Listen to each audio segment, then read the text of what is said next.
Okay, well, I'm going to go ahead and get started, and hopefully they sign in or let us know if there's any issues.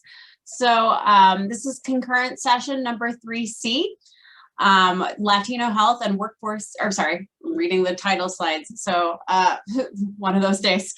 This is concurrent session number 3C. We have 3 presentations today. So you're going to get 15 minutes to present and 5 minutes for questions. I timed that pretty tightly. I will cut you off so we can have time for questions after your presentation. So, you know, don't bank on that 20-minute presentation.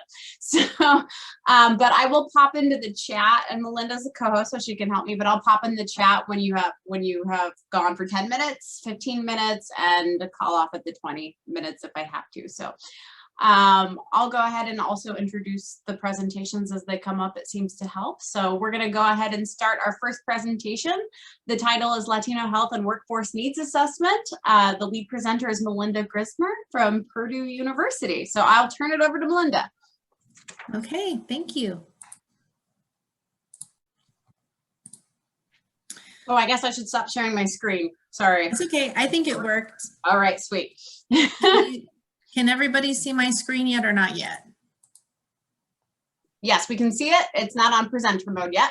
Okay, here we go. All right. Well, hello everyone. This is a pleasure for me to present today. My name is Melinda Grismer. I work with the Purdue Center for Regional Development. And I have been working on this study that was funded by the Indiana Minority Health, not Heath Coalition. There, the Indiana Minority Health Coalition, and it was funded in July of last year, so almost a year ago, and we did the work in August and September to collect all of the data. So I've been in the process most recently of presenting this to employers of Latino workers in Indiana and community stakeholders and health organizations. So this is a nice departure for me to be able to present this to colleagues and kind of share with you for a few minutes here some of the things I think might be relevant to your work and hopefully helpful to you. And I will definitely give you the full amount of time for questions because and you know, yeah, so kind of keep notes of anything that you wanna ask about because I think that's a really, really valuable part of what we do here. So all that said, this survey was developed it was developed as a comparison study to a study that I did in 2010 that was also funded by the Indiana Minority Health Coalition.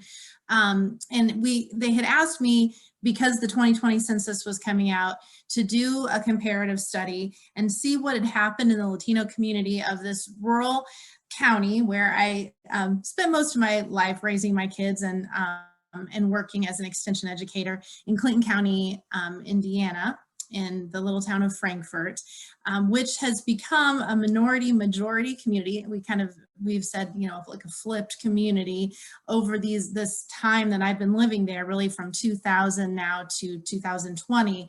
And they were very interested in seeing what had changed in terms of health indicators for Latinos, as well as workforce components, so which I'll get into here in a little bit. So they were really interested in looking into that, and specifically as a baseline for the work that the Clinton County Minority Health Coalition does, but also to align to the 2020 census in terms of, you know, really seeing how the population has been increasing in the state of Indiana over time. So that was the impetus for the study. I use the majority of the first study from 2010, the instrument that I used in 2010, but I added to it to align to the CDC's behavioral health questionnaire that they do on an every other year basis. So that we could roll the data up into a regional, state, and it hasn't gone national yet, but at least into a data set that would be comparable. So that's why we worked hard to make sure it aligned to several of the questions of CDC's behavioral health questionnaire. And also I used the categories of the census. So for age, race, and ethnicity, for gender, trying to align so that, again, that data it'd be easier to roll that data up. So all that kind of as an intro here. So this is my logic model. And basically the things I want to point out here, because it's a busy slide, are the partners that we got involved from the very beginning, which I think is critical. So we knew we were rolling out this work. We were rolling it out in the middle of the census being taken still, in the middle of COVID, as you know, August, September 2020. And we knew that it was going to be really important that to get good response, that we partnered particularly with the Mexican Consulate of Indianapolis, who've been great partners with us. So that was a critical move. Another critical move was pairing with or partnering with the Learning Network of Clinton County, which I'm involved with still in Clinton County, but they're a grassroots organization that's done a lot of work with the community in English as a second language and providing all kinds of services along with Purdue Extension that's there in Clinton County. And so it's a very known entity. So between, you know, the partnership of Purdue, the Learning Network, and the consulate, I really think we're critical to having a successful study. We were able to do 579 20-minute interviews. So that's a lot of data. It's actually 83 data points when you break it all down. But we were asking primarily, like I said, about health and workforce. And we engaged this bilingual surveyor team, which that's I think a big part of what you'll be interested in and is in terms of how that worked. They were graduates of a program called the United States Hispanic Leadership Institute that we do every year through the Learning Network. And they helped us as collaborators on this project. And to do that, they had to come to several sessions and be trained in the CITI research protocol. They had to do the human subjects training and then pass that certification in order to be on the team. But what I didn't expect to come out of this was that it was a great learning experience for those youth of the community. So they were all bilingual surveyors, and we ended up pairing into triads so that we had 2 youth with 1 adult that was also bilingual. So the whole team was bilingual, and the youth that were interested in, and that helped us with this, were interested in either the medical field or in helping in the community in some way. So they grew from it, which was, like I said, not initially, my initial thought on that was it would be a great trust builder to have youth of the community go out and ask adults of that same community these health questions because the trust level would be high. But we knew that we would have to train them about confidentiality in order for them to handle that information correctly. We did debriefing sessions right after each of these, really what became 5 weekends, so 10 days of interviewing. And the debrief sessions really told us about as much. I mean, they were great qualitative benchmarks to help us with the quantitative data that we acquired. So I will move on from this. So like I mentioned, we had a team of 15. Here they are looking like the Purdue hazmat team here with the orange masks. So the orange was for Indiana Minority Health Coalition. And about the second day of the surveying, when we realized how difficult it was going to be for people to open their doors, because it was. This was a random sample. It was through snowball cluster sampling. And so the map you can see here, we had it all sectioned out in zones. We had a team assigned per zone, and they were to knock on every 3rd door. And we had incentives for those so we only wanted to interview those that were Hispanic Latino, that identified themselves as Hispanic Latino. So if that was not the case when somebody knocked on the door, we had COVID materials in terms of COVID prevention materials to hand out to people that were not of that ethnicity. So we did do kind of a public service as well, in that we handed out hand sanitizer as well as CDC evidence-based materials on how to prevent COVID in the middle of COVID to those who could not participate. But to those who could, the triad team, so the 2 youth and the 1 adult, would spend 20 minutes, and we had an iPad so that we had the link that refreshed, and it had its own hotspot, so we didn't have to worry about the rural broadband issues. And they would do the survey. So we had one surveyor that would ask the questions orally. And the reason that we did that, that's another thing that, just to mention, is important. In the pilot study, we found out that those immigrant families, particularly that weren't secure from a literacy standpoint, even in Spanish, that it was much better to orally ask the questions than to have them read it. We realized in the pilot testing that people were kind of pretending to read, but not really understanding. And so by doing that pilot test, we knew that it had to be orally administered. So that's what we did. And then the second person, the second youth on the team, then made notes about whatever conversation came up in the course of the, not necessarily answering the questions, but just whatever conversation came up. So there were lots of qualitative note-taking going on. And then the adult was mostly there for help for the youth that if they felt insecure, from a safety perspective and just for driving and, you know, all the logistics, but also as a kind of a barometer for what was going on. And then when we did our debriefing sessions, it was super helpful to have their feedback versus what the youth were perceiving. It was a very, very interesting dynamic there, and they worked well together as a team. So yeah, and I mentioned it had been 5 weekends, so lots of time invested in the interviewing to get the 579.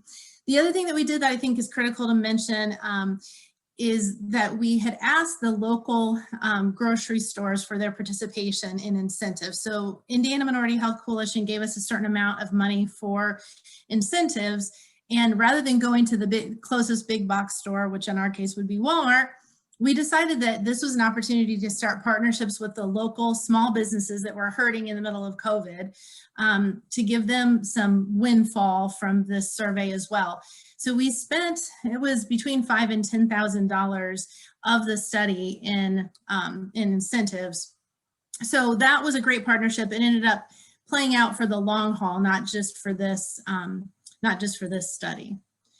So I'll very quickly give you, this is the snapshot of basically when we did the interviewing, your average respondent. So 40 years old, 4 people in the household, 2 children under 18, and had lived in Frankfurt for an average of about 20 years, which really syncs up with the data for when we knew the big immigration to our community which was around 2000.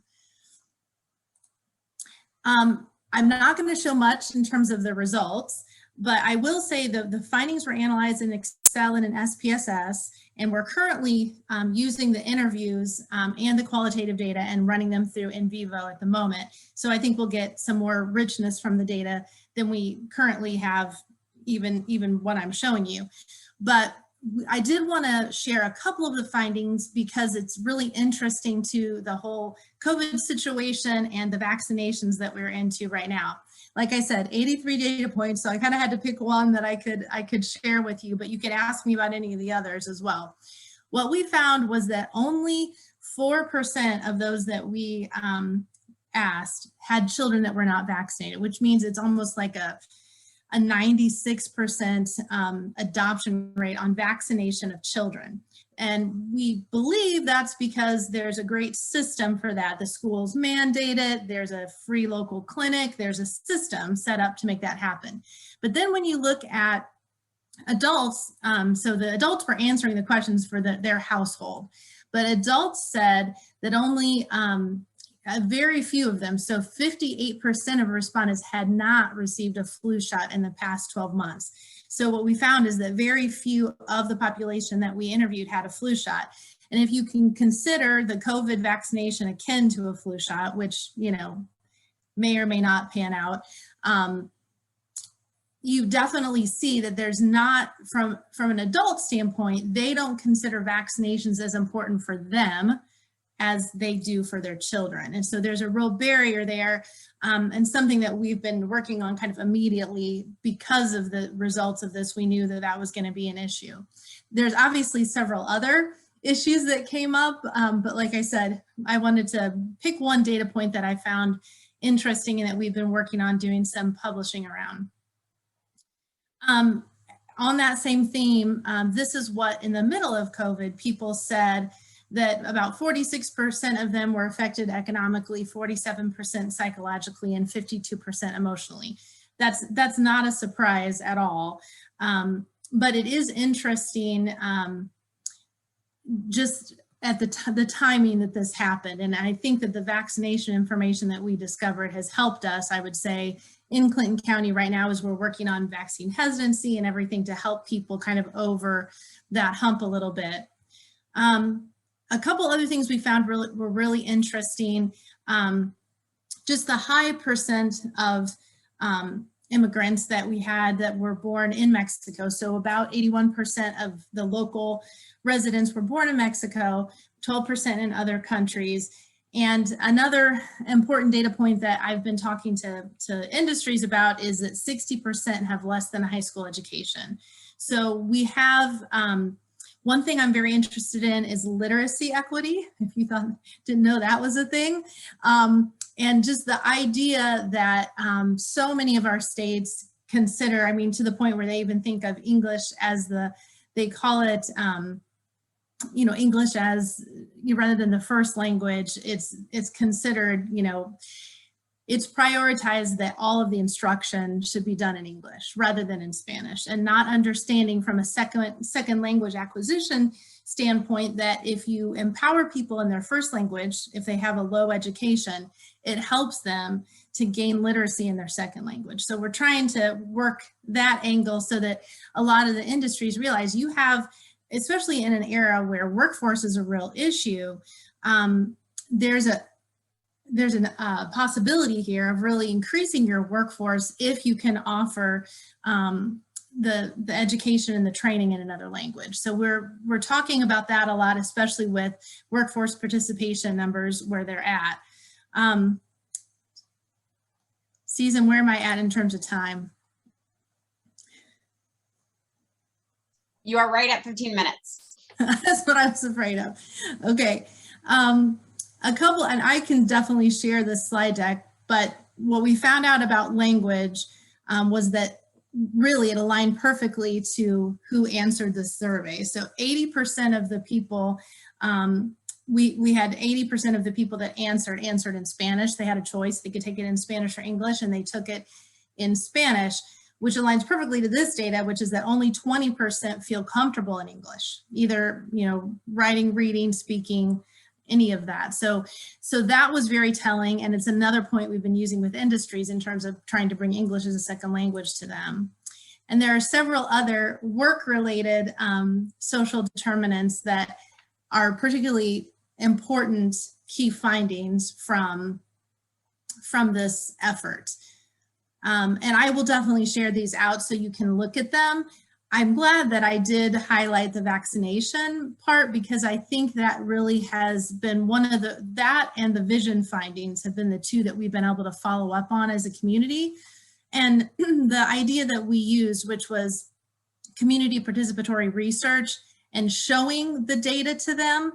We've been showing it to them every week as a different graph on social media, and also had a binational health fair, as well as we've had several community forums and continue to pump the information out there. So it's not just living on my slides, but it's actually in the community talking about, nutrition and vision and vaccinations and all of that. So it's been very helpful in terms of baseline data, and it's been very actionable information. And I think a lot of that was due to what I did spend the majority of the time talking about, which is how to use youth of the community, or how to empower youth of the community and adults of the community of interest to help you with the data, because it becomes important to them and they become ambassadors for you into the community as well. So those were the main points I thought were most interesting. So I definitely don't want to overstep my I'll take some questions. Yeah, we have a few minutes for questions. There is a question in chat. Is there a cost to the parents and not the children? In terms of vaccination, no, there really isn't. So the vaccines, in terms of flu shots, well, I shouldn't say there never is, but most of the time, the flu shots as well as the COVID vaccinations can be either obtained through employment or through free clinics. We have several free clinics in Frankfurt. So we have found that it's more of a resistance that I don't need it than it is a cost barrier, although there's a bit of a cost barrier. All right, and we have a hand up. Go ahead. Hey everybody. And I just want to as a comment, Melinda, thank you so much for sharing this data. You know, last week we presented a grant with the Extension Foundation, and it's actually about adult vaccination. Oh my God. We realized that there is not data out there about adult vaccination in Latinos. I mean, I think in general in adults. So I really appreciate this. Yay, I mean, maybe one week late for us, but it's very good resource to have. And then the approach also using the, working with the youth to do the data collection is wonderful. So I may email you to see if we can have access to some of that. But oh, I'd be happy to share. I'd be absolutely happy to share something. And what we realized is exactly, I mean, the little that we found out, and actually that's why we want to go in deep, is what is the issue? Why, adult education is not relevant. So again, thank you so much. You're welcome. There's actually a really good study that Barbara Bush Foundation did, and I will send that to you as well, about the economic impact of illiteracy, and it goes into not just what you typically think of with illiteracy, but all the breakdowns into immigrants. And our target group is farm workers, so it's even less. But again, this is wonderful. Yeah, please do. Thank you. Good, will do. Any other quick questions or comments?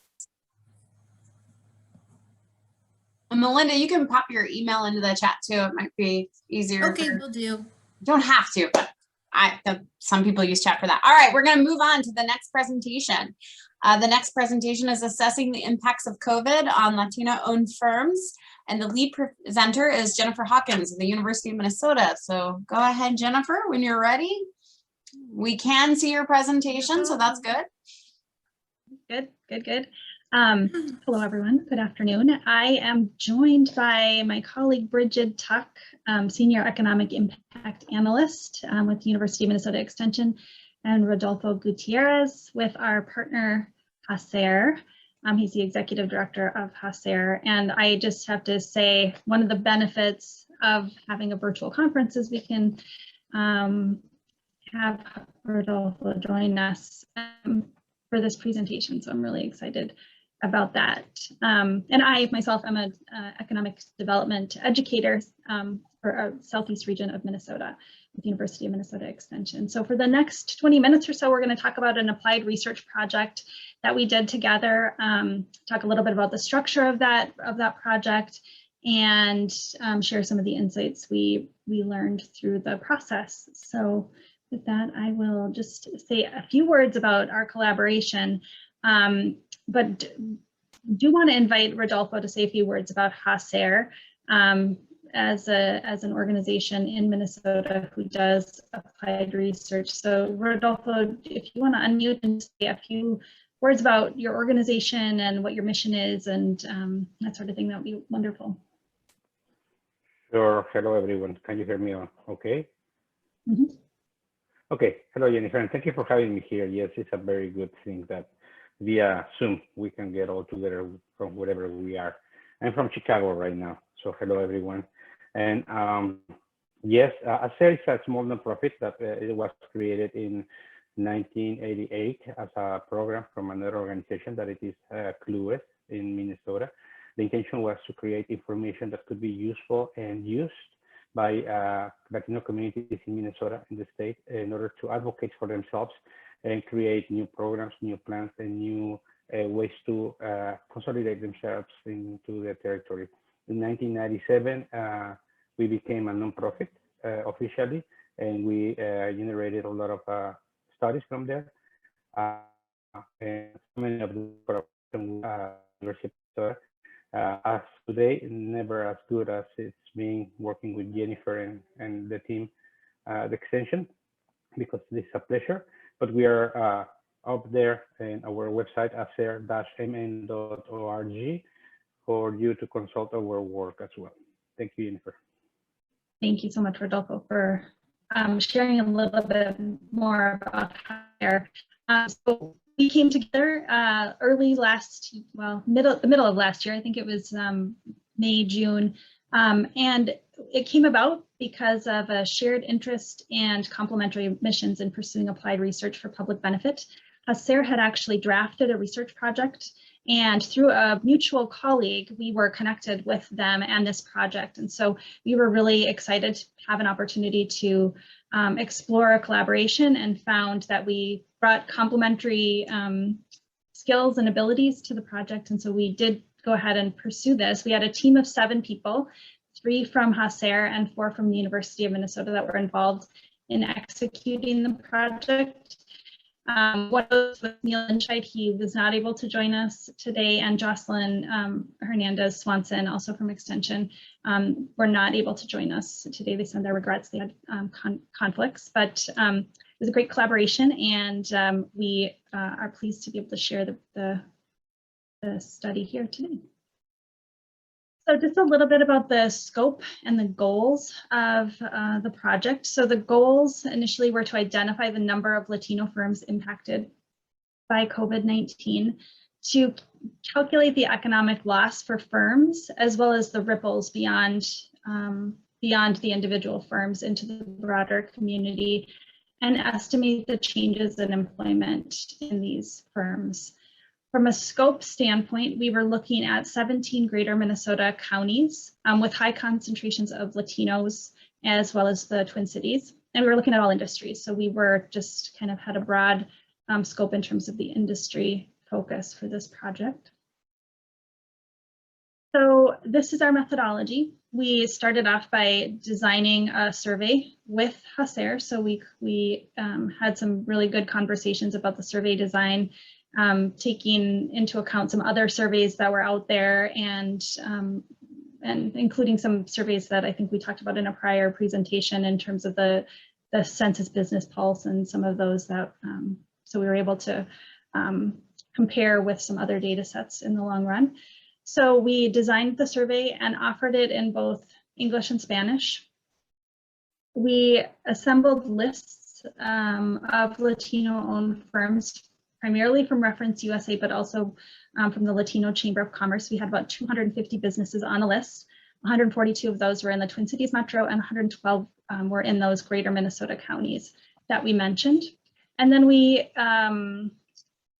asked the Latino Economic Development nonprofit in the state to also share it with their members as well.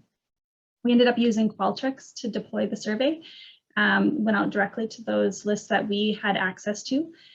The response rate was initially a bit lower than we had anticipated, and I know Rodolfo is going to talk a little bit about that later, but the Hassa team did a great job of making follow-up phone calls to encourage participation among the firms that were on our list, and that did help us increase our response rate quite dramatically. We ended up with about 50 responses. And the final report was developed in both English and Spanish, and we hosted a webinar through our University of Minnesota Extension series to share the findings, and it was picked up by local media as well. So we were really happy to have it broadcast widely. So Rodolfo's going to share now some of the findings, what we learned from the data and what we learned from the process of doing this study. So Rodolfo, I'll let you take it from here. Just let me know when you're ready for me to flip to the next slide. Yeah, thank you, Jennifer. Yeah, actually, we learned a lot of new things, and we confirmed several others we were guessing about before the study. In that sense, we know that the businesses are being owned by Latino members in these communities, follow pretty much the same kind of pattern. And then we found that there are not big differences between metro and rural areas in the state of Minnesota.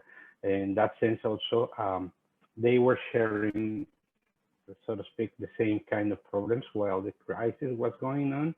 And essentially when the support from the government came, both Latino business owners in the rural and the metro area were apart from it. They couldn't have access to it.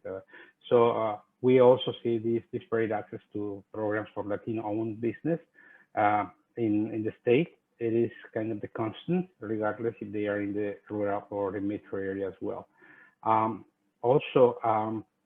In this context of the crisis that was derived from the COVID-19, the Latino firms were more likely to report significant revenue decrease. That is because many of them closed completely, and we are talking particularly about restaurants and other services providers, but also because many of those firms were not having access to the support like the payroll protection plan or these soft loans from the SBA never arrived to them, and there are several reasons. So pretty much we confirm that disparities are prevalent. Still, we found that they are homogeneous for all Latino business owned in the state of Minnesota. Next slide, Jennifer.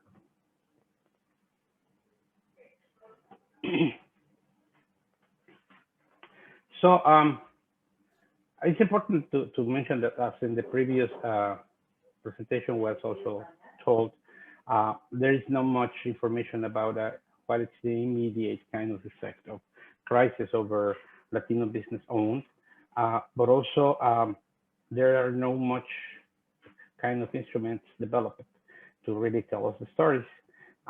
So in a way, we were kind of ratifying that with some quotes, testimonies from people, like there is in cultural relevant information offering aid to businesses in Southeast Minnesota, and the majority of small businesses do not register with the Chamber of Commerce or with the associations that offer some sort of guidance.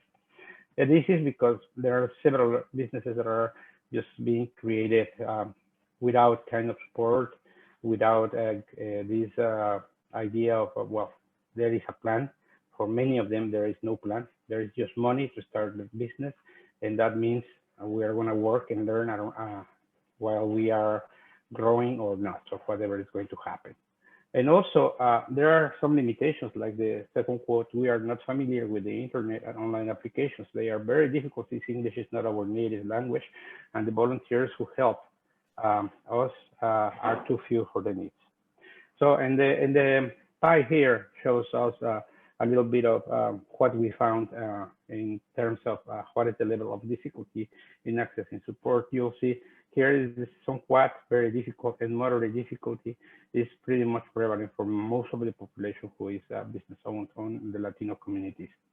Only 10.9% or 11% said it's easy to access. So that is also something that we discovered in our survey. Next, Jennifer.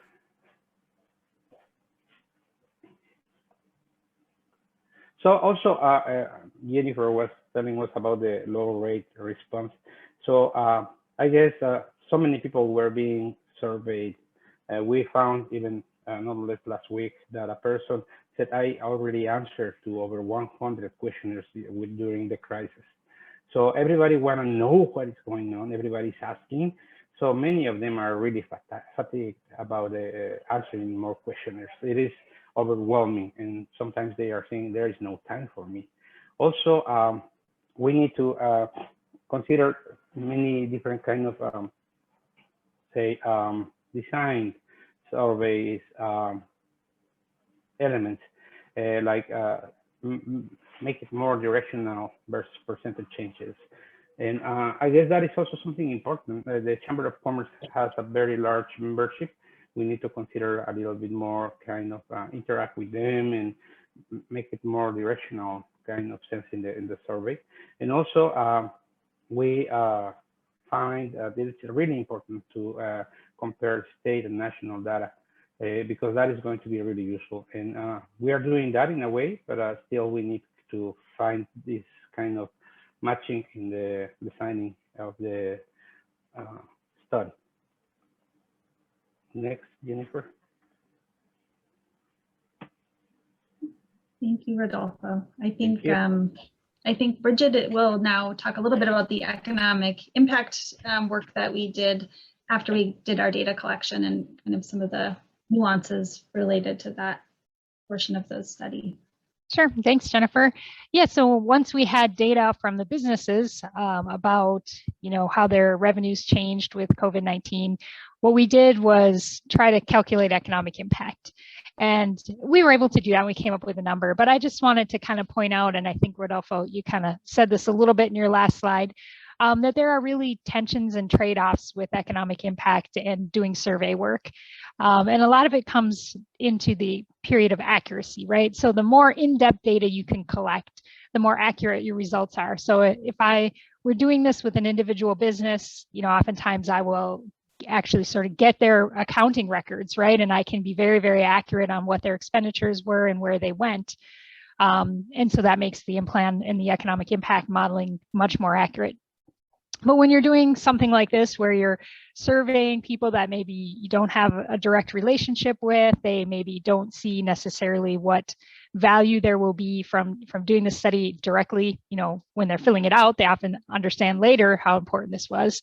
You often have to kind of write your questions in a way that's a little less accurate in terms of the information you're collecting, but you're balancing that intrusiveness, right? So, just sending a survey out to some business owners and asking them, what were your revenues last year? What were your revenues this year? What were your expenditures? What were your profits? People on top of survey fatigue are going to be like, wait a second, this is a lot of confidential data to share with someone.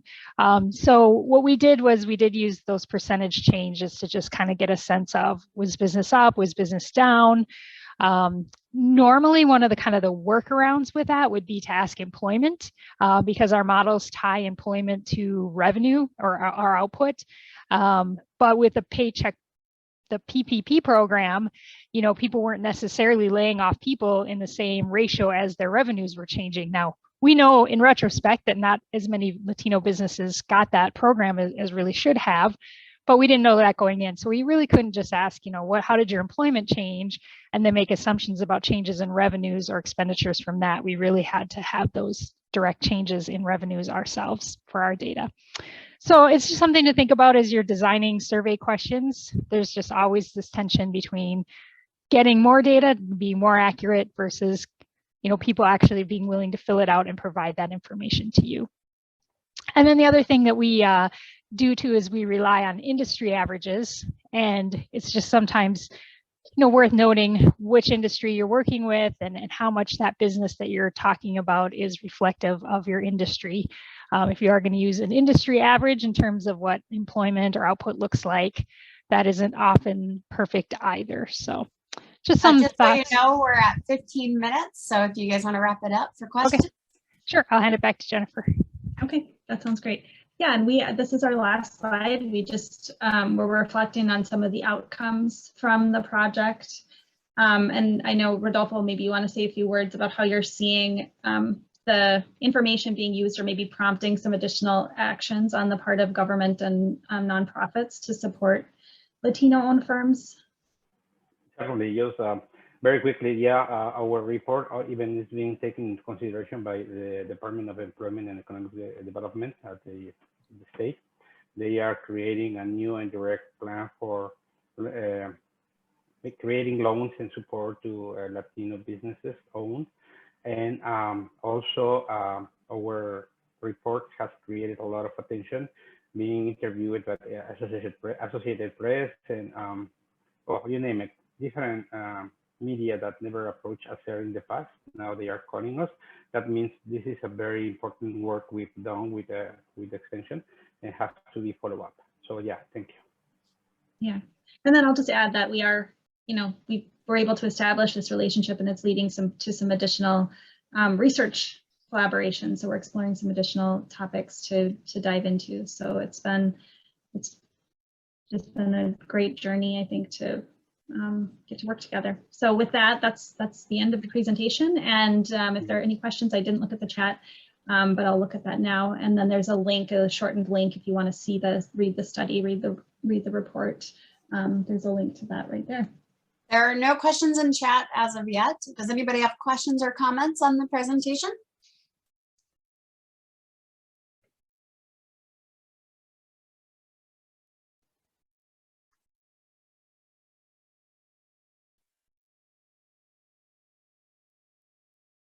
None? In the meantime, if I can just announce that the report is being published both by University of Minnesota Extension and also in our web page. You can find the link. You can go through it, and if you have any questions on it, just let us know. There is also the contact information directly, but yeah, it's open to the public, and I guess that creates a little bit more of flavor, and then you can have more questions. Great presentation. I see that you put the link in the chat so we can see that report. That's great. With that, we're gonna go ahead. I was just gonna thank Rodolfo and Acer, because I know that you guys give lots of scholarships to students and do lots of great work. And I guess I just wanted to thank you for that. I've known about your work for a long time and appreciate it. So thank you. Thank you. Thank you. I'm interested in learning more about your organization. So thank you for the great presentation. We'll transition to the last presentation. The title is Online and Interactive Economic Opportunity Maps, and the lead presenter is Craig Carpenter from Texas A&M University. Is that group ready to take it over? Oh, I see Craig posting links already. Yes, I'm here. Thank you very much. So let me share my screen. Let's see. Oh, did that work? Yes, it did. Okay, perfect. Okay, yeah, so this is a little different because it's not focused on Latino entrepreneurs, but thank you so much. Actually, briefly, I'll just say I did my dissertation on Latino entrepreneurship, so it was really interesting listening. It was a while ago now, but it was really interesting hearing about this new research. So anyway, so this is a project that I created with a really fun team from kind of all over the place, from Michigan State, Texas, Wyoming, and Iowa. A bunch of us are ag economists. Linda's in hospitality management as well. So it was a fun project. And we're still kind of developing it. So really happy to hear your questions and comments at the end. It was sponsored by a USDA NIFA grant. So just to give an outline of what I'll talk about the motivation kind of behind why we wanted to create these maps, why we think they'll be useful, and then talk about the background research and approach we took to developing them, the goals we have for the tool, which kind of matches the motivation, hopefully, and then briefly talk about how to use the tool, and I'll pull up the website. And the link I dropped in the chat was a link to one of the websites. It's also available on Michigan State's and Wyoming's website, or at least different versions. So feel free to, play with it, and maybe that'll help spur some questions, although hopefully I'll answer some of those when I talk about how to use the tool. Okay, so the motivation is generally that secondary data is really valuable for informing regional economic development planning and development efforts, but there's issues with data accuracy. Data is suppressed publicly a lot of the time. So we want to figure out how we can get more accurate data, and also presenting economic data can be really boring. I know this whenever I go to an extension event and they invite up the economists, a lot of the heads start nodding off in the audience. So we wanted to try and figure out a way to make it a little more interactive and interesting to help engage community members and kind of spur some of those conversations while still keeping the data accurate and useful. How do I pull up chat? Oh, there we go. It's not boring. I'm so sorry. I apologize. Yeah, not boring. Okay, so background research we did started with some focus groups. So we conducted 17 online focus groups with extension professionals, economic development professionals, Main Street economic development professionals, and well as some small business owners. So it was, the way we did it was 12 interview questions, keeping the focus groups within specific industries. So we had a home-based business one, a retail group, and a manufacturing group, and multiple focus groups per industry. And we did virtual focus groups. This is actually before COVID, but it would have been great for during COVID too. So the way we did it is we had a webinar style in Adobe, and then we used it to display the PowerPoint, and we'd pop up polls for the focus group participants to use, and then show the results of the polls and use that to kind of spur discussions about what factors are important to supporting local businesses in a community and how that varies by industry. and those kind of questions. Then we used those results to inform research in the Federal Statistical Research Data Center system. So I do most of my research in there, but there's tons of unsuppressed data. You have to have an approved project. It's a long process. But once you do, you get kind of the background data without any of the suppression issues, and it's gone through lots of revisions behind the scenes. So it's basically the most accurate data one could get in some ways from both the Census Bureau and the IRS. It's tens of millions of observations every year, both employers and non-employers. And it's basically the universe of businesses in the US. So of course, if a business is off the books or to the table, it won't show up in there. But that's the case for most data. So among the data sets that exist, this is probably among the most accurate. So then we use some econometric methods that I'm happy to answer questions about, but I'm not going to talk too much about here, to try and get into looking at what factors are most important to supporting businesses in different industries. So both number of establishments and then the employment size in different industries. And we also wanted to look at which public data is the most accurate relative to this unsuppressed cool data we had access to. So then when we come back out, we can use the most accurate data that existed publicly at the time.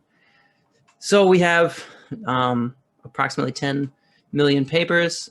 Some of them, at least the health services one, is published.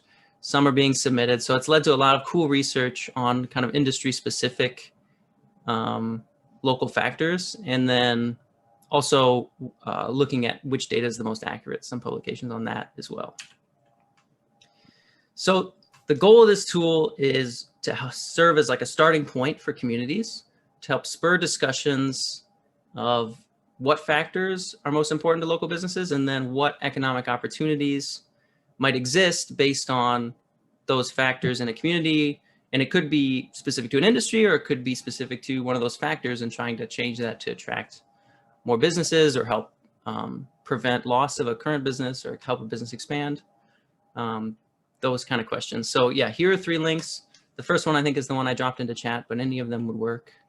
I think Wyoming might still be under construction, but the other ones I think have pretty much all the industries that we have currently up. Although we are working on a wood products one as well, hopefully add at some point. So it's an interactive map, so you can click on counties, or you can select a region of counties that you want to, or a particular state. And the tables all around the map will change as you're selecting different counties. And it provides county industry summary statistics. And it's sort of a visual representation of what the model predicts the industrial presence will be based on local factors compared to what industries are actually there. And then the colors on the map are whether it's above, below, or near the predicted value. And there's a data download button as well, so you can download the actual number of businesses there or the number of factors that are there. Okay, so I'll briefly run through a user's guide and then jump on the map and hopefully be able to answer some questions. So once you select, so the landing page that I put in the link has a list of a bunch of industries. And so once you picked a particular industry, you jump to a mapping dashboard that's specific to that industry.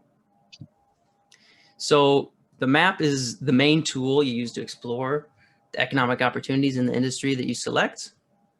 And then the county maps show whether it's more than predicted in blue, fewer than predicted in yellow, or near the predicted value, which is white.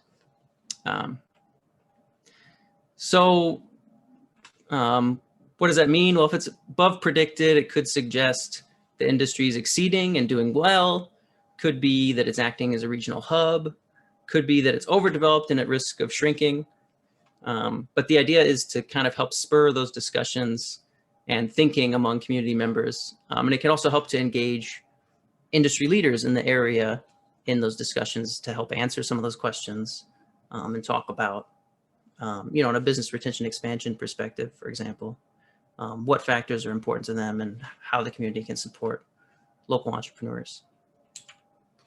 So if we zoom in, there we go, froze for a second there, to the map. So on the left side, you'll see there's a navigation toolbar.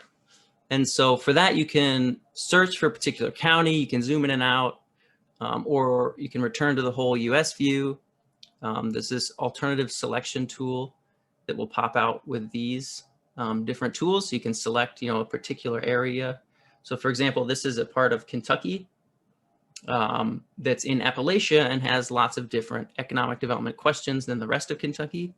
And so this can help community members that live in that area select that particular area.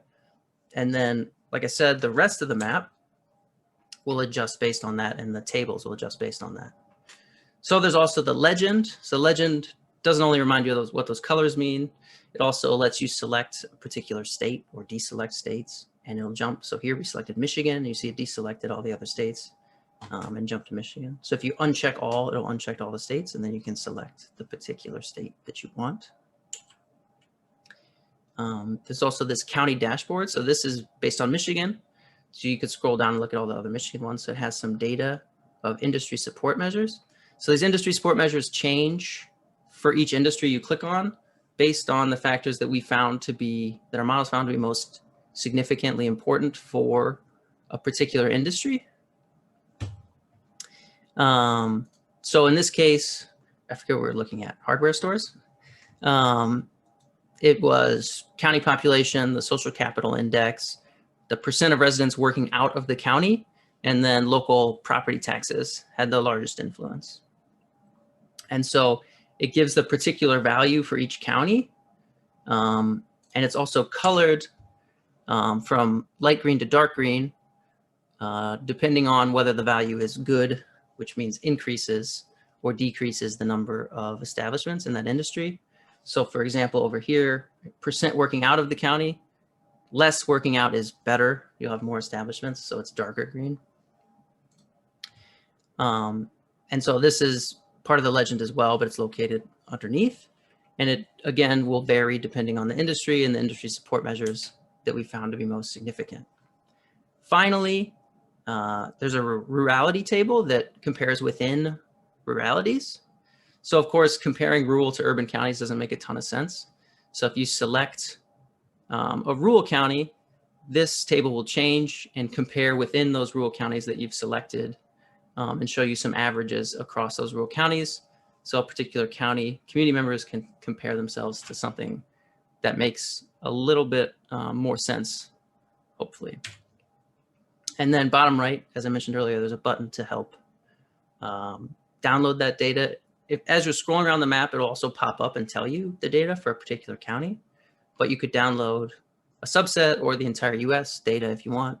And it's in all kinds of formats. There's Excel, CSV, PDF. I don't know why you'd want it in the PDF. It's kind of ugly, but you could do that. So I know I'm flying through that, but I'm about to jump onto the map, and hopefully that will help kind of put all that together real quick. But there's also these tools online in each of the websites. So there's a user's guide, a discussion guide for when you're talking to community members about the maps and kind of trying to think about how to conceptualize how the maps fit in an economic development process. A little more detail in the methodology section about how we created the estimates, and then frequently asked questions as well. So there's lots of resources we put together to help make this a little easier for community members. Of course, feel free to email me, but you can also drop questions in chat now, or feel free to speak up, and I'm happy to answer some questions. I'll jump over to a map. So yeah, are there any questions I could answer? Let's see if I can find chat. Zoom takes over my computer.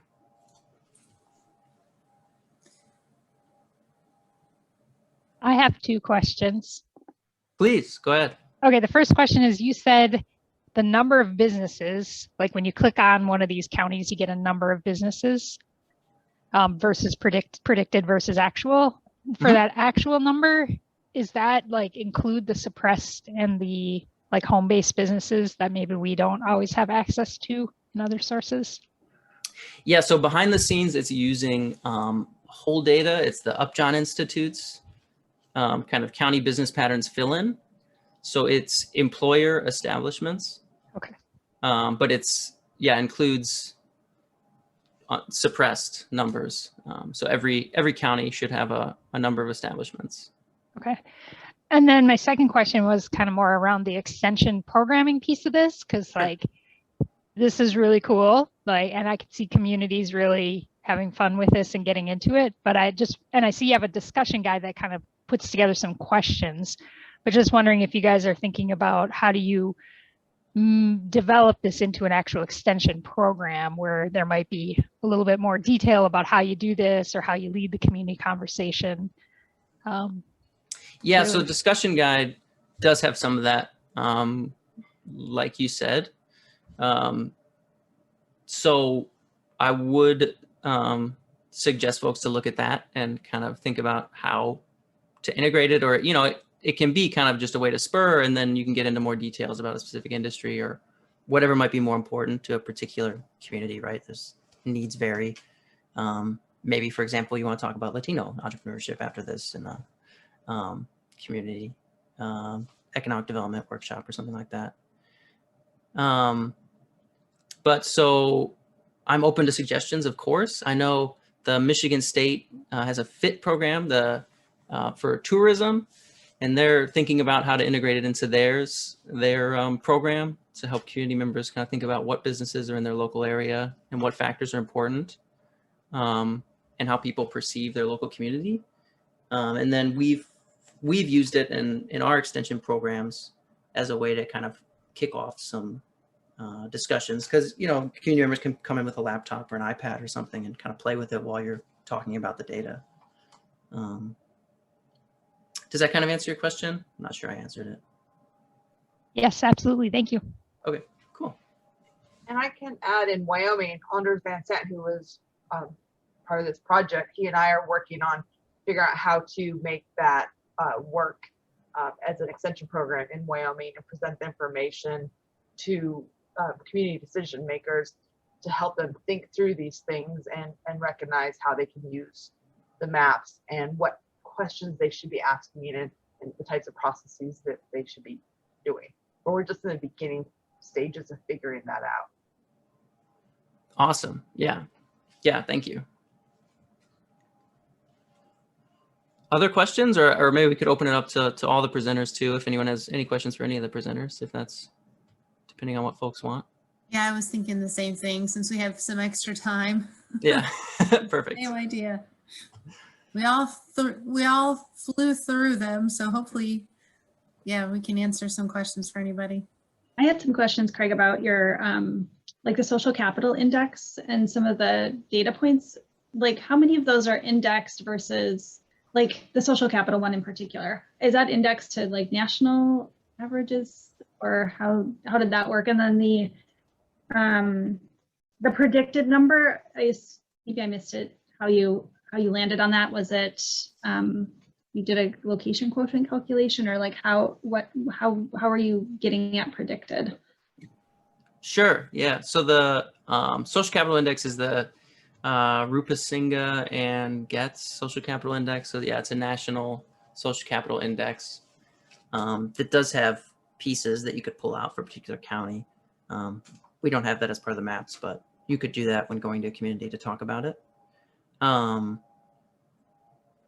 then the predicted models, so it was industry specific, but generally it was based on the like demand threshold or business locational choice econometric models. So it used national unsuppressed data in the lab, but then to produce the predicted number, we use the fitted values from the lab and combine with public data. And we used Upjohn Institute because we found that to be the best, the closest, most accurate data at the county level to fill in those predicted values. And then, yeah, each of those journal articles I shared earlier kind of made industry specific efforts to make that as accurate as possible. So that has like the nitty gritty econometrics. Mm-hmm. I'm not sure if that's what you're looking for. I could try and go in more into that. Well, no, I was just thinking, you know, if we go into communities, they're going to ask that question. Yeah. So I just just hoping for a little bit more clarity on how you. Yeah. So in the, we might have it right here, actually, if I click methodology. Yeah, so there's a little more detail here with, the percentages, but in terms of the models, Okay. yeah, in a community there, it's going to be, econometric models, but then you can talk more about broadly how they work with something like this. Thanks. Yeah. Cool stuff. Thank you. I'm actually curious. I do a social asset mapping for biofuels projects. So I've used the Rupisinga data set to map social capital by county, and we pegged it to census region for comparison. But one of the problems with the Rupisinga's data set is that it primarily focuses on Putnam's definition of social capital, and Putnam has been seriously criticized for its ethnocentric view on social capital, and that it doesn't actually transcend different cultural contexts. How do you take that into account? How do you take that into account? So I'm curious about that. So it's not part of the models. We have demographic data, which might help keep the estimated value or the predicted values relatively accurate, even in different demographic contexts. But in terms of the interaction between demographic and social capital, no, it's not in the models.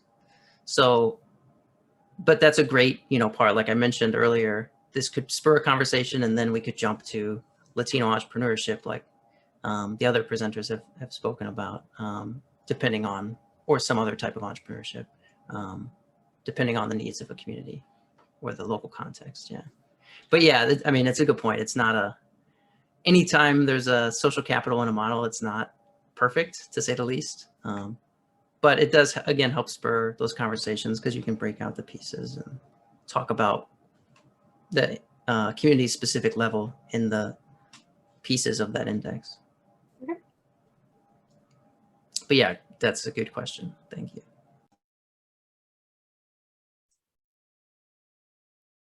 Other questions, comments? Melinda, you took your mute off. Yeah. I wondered how Sarah is going to use the information, specifically apply it in the future. I know it's going to be published, you mentioned that, but I just wondered about any like applications forthcoming. So that's a good question, and I think Rodolfo left. Okay. I don't think he's on here anymore. But I know that they have been, like he mentioned, sharing it with DEED, because a lot of it was about some of these big systemic challenges. So sharing it with, so DEED is our state economic development agency. And so they're using it directly to inform programming going forward for Latino firms. Yeah, and so, and Hassa is doing a little bit of work in supporting entrepreneurs with some special programming. And so, I can't speak to the specifics of how this study really informed that work going forward, but I imagine, they are using it in that way. Okay. Yeah. I forgot to acknowledge our sponsors in the beginning, and I should have, so I'm just going to pop and share the screen now so we have it while we're having this great conversation, so we can recognize those who make the conference possible and don't forget them because of a bad host. So, any other questions or comments? Michael put in DEED, Department of Employment and Economic Development in Minnesota, just to make sure that's clear. Comments for any of our presenters? I have a question for Craig. And Hi, Michael. Craig, yeah, hi, how are you? Good.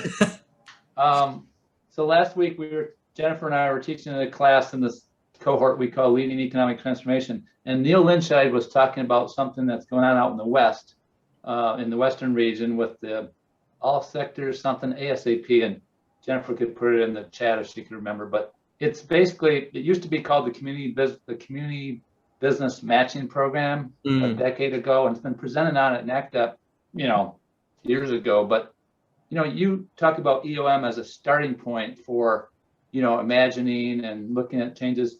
So I don't know if you're familiar with Tom Harris and the people who are doing that work out of University of Nevada and other places. Like I think Michael Patrick was on here, but New Mexico has been doing some of this.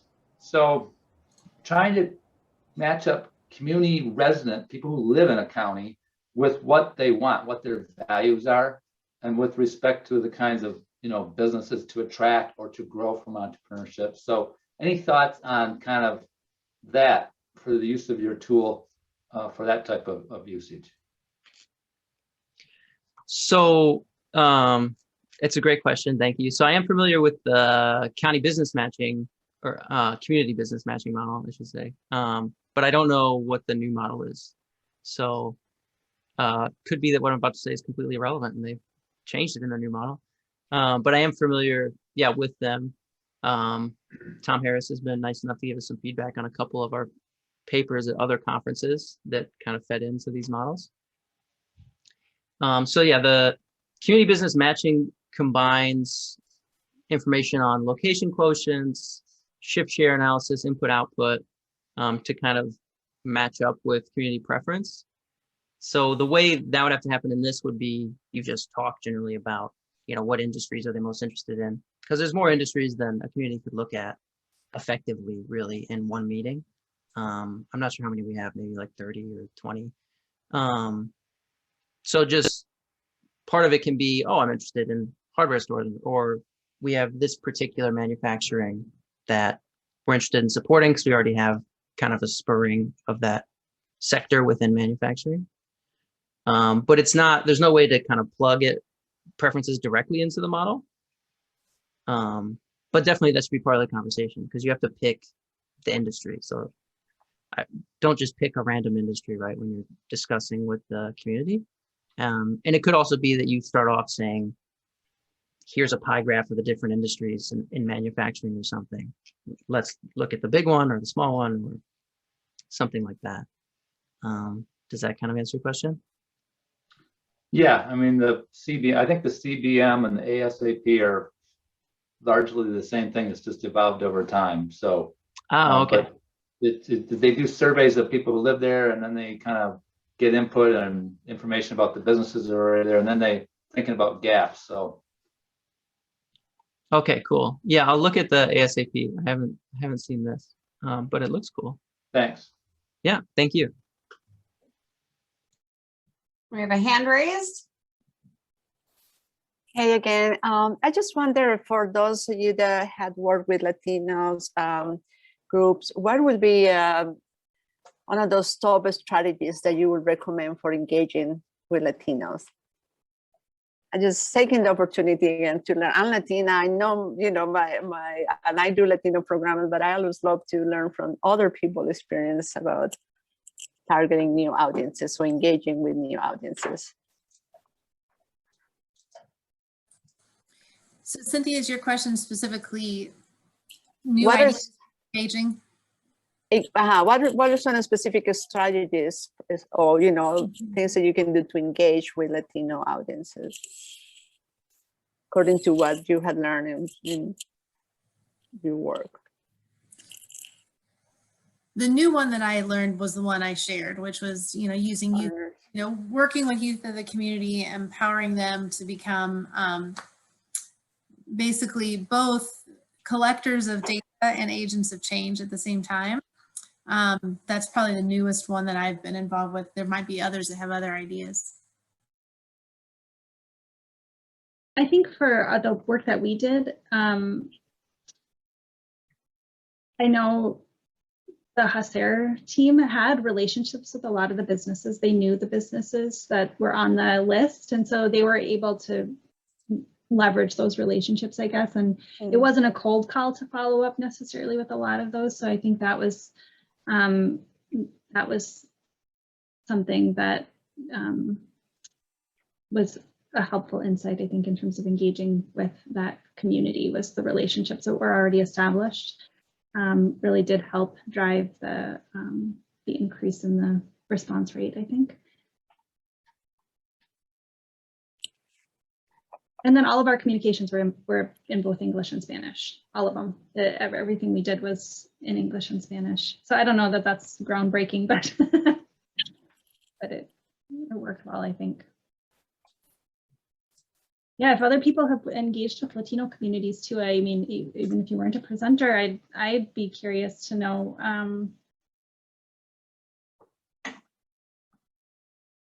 some of your responses to Cynthia's question as well. We have a comment in the chat that the direct personal connection seemed to be prevalent in both studies. So just linking to that, there's a direct personal connection in both. And Cynthia, you probably already know this, but I've noticed too that when I actually have something to offer from a programming standpoint, that you can kind of tag team that with research a little bit. So, you know, if we're offering a binational health fair, for instance, and we're partnering with Mexican Consulate, that we can do things that are value and application directly for the audience at that point, but then also ask for information. So it's kind of a give and take kind of thing.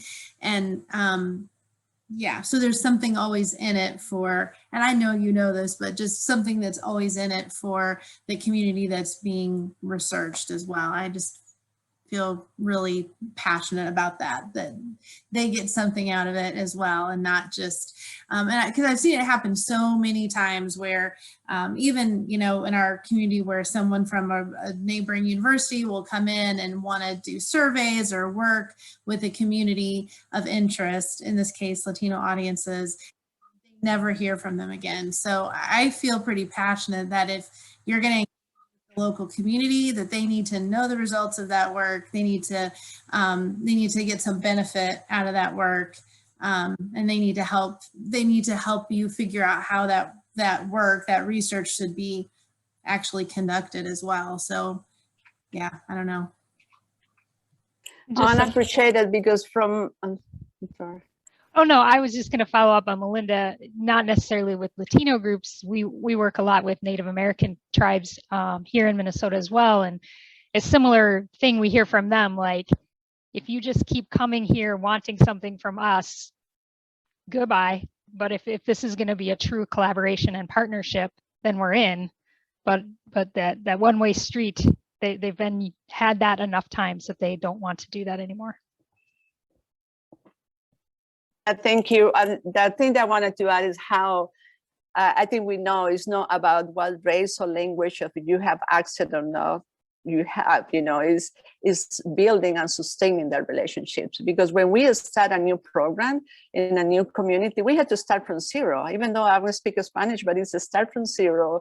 And especially that building that relationship and sustaining, to me, has been you know, the key of success. So I love that you had that in consideration too. It's amazing now, even with COVID, the different initiatives, new partnerships. I mean, the power of partnership, but a win-win situation for everybody, to me, is a key. And now I think the big challenge is how to sustain all those new relationships or new wonderful things that we have done. So thank you. Yeah, that's a really good point.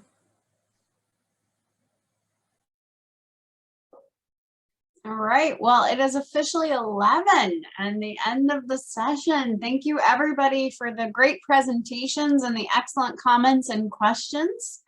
It was really well done and very interesting, and I'm glad to see the work that you're doing and excited to read more about it. So enjoy the rest of the meeting.